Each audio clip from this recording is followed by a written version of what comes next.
A weed-free garden? Seriously? No. No.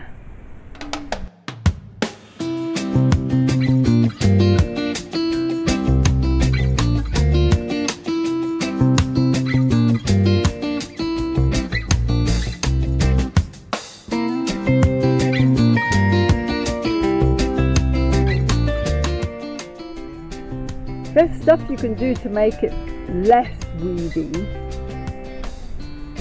but I don't believe ever there's such a thing as a weed-free garden.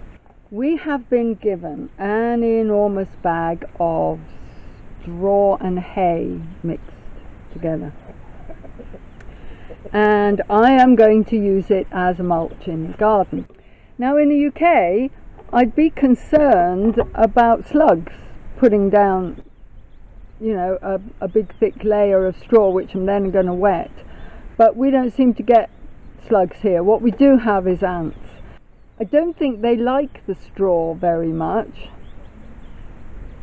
but I don't know for sure. We still have ants, but they don't seem to be as bad as they have been on previous years. It is the permaculture way to mulch like that, as a weed suppressant and to help keep the moisture in the soil. But a lot of the things that you see and you read about permaculture, when you try and translate it to your own situation, it often it just doesn't work, or it's not applicable. You know, it's not a one-size-fits-all thing. Our summer temperatures here are very high. They can be up at 42 Celsius, or you know, on a weekly basis through August, certainly in the high 30s standard throughout summer here, so it might work.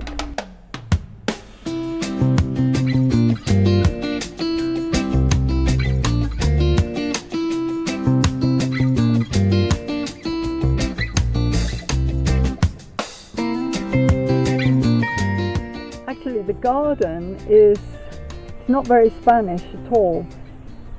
It's very much like an English cottage garden. The Spanish like to do things in rows, and I've got beds rather than rows. They think it's quite comical, and I mean with good reason. There are several flaws in this system for here when the weather is so hot in the summer. I've left very little room for making channels for water. It can be quite challenging for summer veg here, unless I was to do it in rows. I don't like rows. Yeah, it's going to have to change.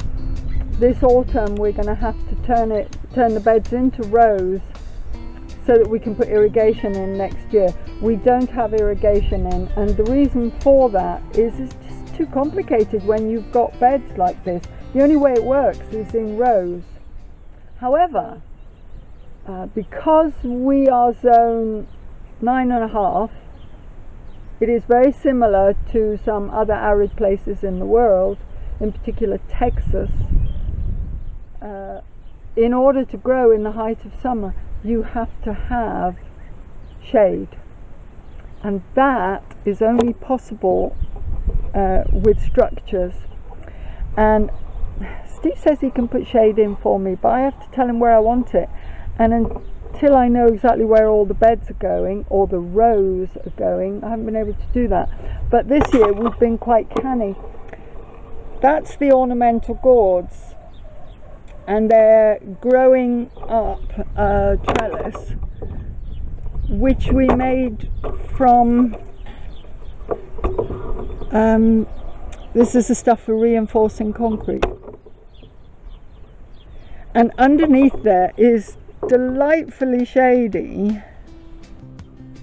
Once the beetroot's harvested and once all this is gone, I should be able to put lettuce there, and in theory, even though our summer's just, you know, approaching 40 degrees and plus sometimes, I should be able to grow lettuce outside there. new trailer full of manure.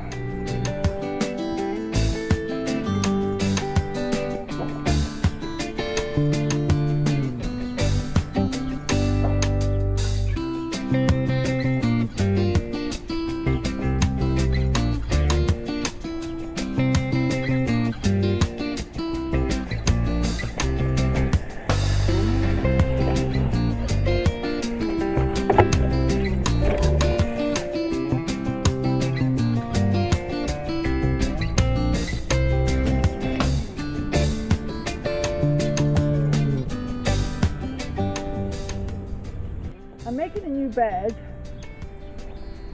and it's roughly what's called a lasagna bed in the UK. I put black plastic down first. I left that for 2-3 weeks. When all the grass and the weeds underneath were dead, I raked them out. I broad forked. I put down some cardboard which I wet, and now there's a layer of manure that's pony plops and sawdust, and then a layer of topsoil, and then a layer of straw, and then I plant into that. And that's pretty much what you will see in all the other beds.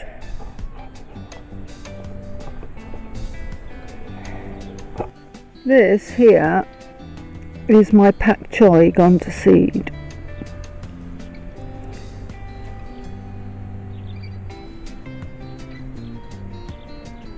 I need them to go a lot drier than that, and then I can pick them. Now also going to seed is the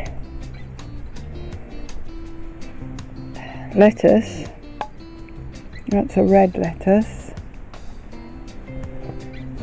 not quite there yet, and this lettuce is, yeah, you see they haven't turned black, they're supposed to be black.